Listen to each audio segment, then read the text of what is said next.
Greetings, classmates of the marvelous Miss Ellie. My name is Stacy, and I am super excited to share with you my profession of over 12 years. But before we get into that, I would like to give you a bit of my backstory, because I never knew what I wanted to be when I grew up. And perhaps some of you are still in that spot. So, I've always known that I love helping people, taking care of people, making them smile, making them laugh, just basically being an entertainer. So once I graduated from high school, I decided to go for a double major in psychology and communications, thinking that those two degrees combined will help me determine, by the end of my degree, will help me determine what I want to do in that field.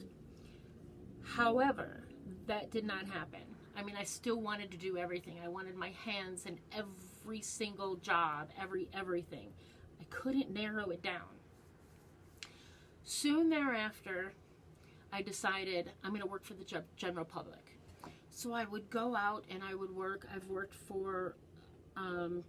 in casinos, I've worked in hospitals, in hospitality, in food industries, all over the place, entertainment as well. And I loved every second of it, every second, but I realized that I was still missing something. And it wasn't until our chocolate lab, got cancer. And we had to lay her down. It was really, really fast. She was gone within a week and a half, just deteriorated very badly. I was devastated, and I was at a loss. I mean, I couldn't really function anymore. My friends, my family shared with me, said that you need to get another dog, you need to do this, you need to do that, none of which could I do at that time. So I have a very, very dear friend that reached out to me, and she said, Stacy, you need to work with dogs. You need to work with animals. And that will help you realize that you can help other dogs for the one that you could not help. And I thought about it for a while, and it really made me feel that I would still be, I can't think of the word, disrespecting Mocha, our chocolate lab. But I decided to start fostering. So I would foster animals, bring them in. Many of them were malnourished or abused, very sick, or had surgeries done. So I began doing that, helping them and taking care of them, and I thoroughly enjoyed it. And then I realized, this is my calling. This is what I should be doing. Animals cannot help themselves. They need us to help them. This is my passion. Right now, I am currently working from home. The majority of the time I will go on location to other homes or businesses to help out in training, nutritional, virtually anything that is related to an animal's well-being. I do. So my current client right now is chewing on a puppy pad in the background. So I'm thinking she wants to introduce herself. So give me one moment so I can introduce you to my client. Hi. Come here, you. Come here, you. Okay, so here she is. Hello. Hello, Lily. This is Lily. Lily is a pet who has just recently been spayed. So she is being nursed back to health. So I am taking care of her. I'm also attending to her nutritional needs. I am training her to go potty on the puppy pad and to give me kisses. Yes, always kisses. I watch tons of training videos, usually from doctors, just to make sure each breed is different. And of course they have backstories. She is only 9 weeks old, so she probably doesn't have a lot of issues as far as malnourishment or abuse. But I do get dogs that are much older that need the tender, loving care. Okay, Lily, let's say goodbye, okay? Say bye-bye. All right. So with this profession, you can choose what how deep and how far you want to go with it. You can house sit for families that are going out of town and they want to leave their animal at home, and they just generally pay by an hourly rate. Of course, you're going to need references. So that's always helpful, but that's probably like the lowest tier of how to begin, and that's kind of how I did. First I started fostering, of course, to develop most of my knowledge, and then I started house sitting for people, and then I began training. I cut hair, I do everything for the animal. Whatever the client needs is what I can deliver. So the amount of training you can do on the job training, which I typically do. So if I'm working at a client's house, if I'm working on location, I focus 100% of my time with that animal. I don't do any research or studying there. I do that at home when I'm not with a client's animal. If I knew this in high school, this passion that I have, if I knew this, I would have had my own business by now, and probably in numerous locations across America. Lily's biting at my socks. Sorry.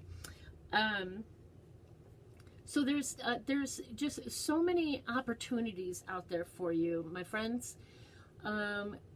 My advice, my recommendation is to research what you like. Just write down like what your passions are, whether it be music or whatever. Just jot it all down. Try to find out a degree, like a profession for it. And again, do as much research as possible. You'll want to study or find out what kind of studies, what kind of degree, what that is going to entail, how long it's going to last, whether it's 5 years, 10 years, masters, whatever. Just look at every aspect of everything and see what you would want to do. Some people have their motivation is financial because they want to be financially secure. I totally understand that. So you'll want to look at positions that will pay you a higher wage. Myself, because I've been working with the general public and I've gone through some adversity in my life, and I am quite pleased with this position that I have now, like for the rest of my life. And I might start up a little bit of a business, but I'm making enough to satisfy my needs right now. So I would rather focus my time and energy on the animal as opposed to starting up at a whole new foundation or something. Again, if I were 20 years old, it'd be a different story. But now I'm all about taking care of the animals as well as the homeowners, or the owners of the animals, sorry. to make sure that everybody is happy and copacetic. And if they have any issues or any questions, they can always reach out to me at any time, and I'm there, to help out. I can come up with a solution to any type of need, except for possibly medical, that I can't help with. But the number one thing, again, is what makes you happy. And again, is it financial? Is it, what makes you just your heart swim and sing and all of that? That's what this does for me. And I am able to go out into the world even during this crisis that we're having with the pandemic, and I can smile and I can be happy, and that's what's most important to me. Now, in any business, especially if you want to create your own business or start up your own business, it's going to take a lot of time, a lot of energy.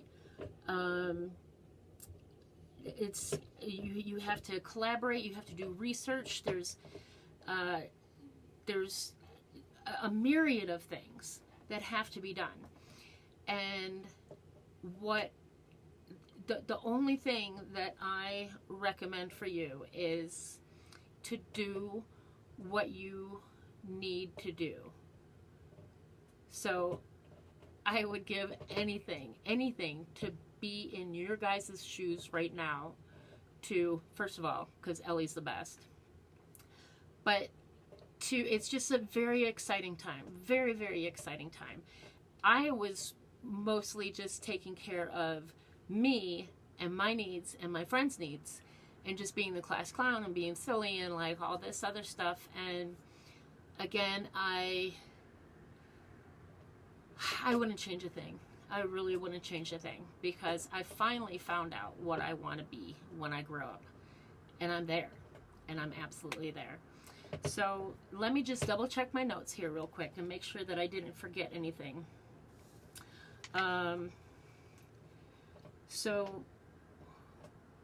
The one thing that I wrote down is, if you have a lot of ideas of things that you want to do or things that you like to do, jot them down and write down like a number scale between 1 and 10. You might have 3 or 4 items on that list that are like a 6 or 7, but then just narrow it down, because the most important thing is this is for the rest of your life, and granted, you are going to have probably a family and probably a dog, and then you guys can call me up and I can help out if you need it. All right? It was very, very good chatting with you guys. I wish you all the best. I really, really do. And do me a favor and tell Ellie that Stacy says hello. All right? You take care, folks. Bye-bye.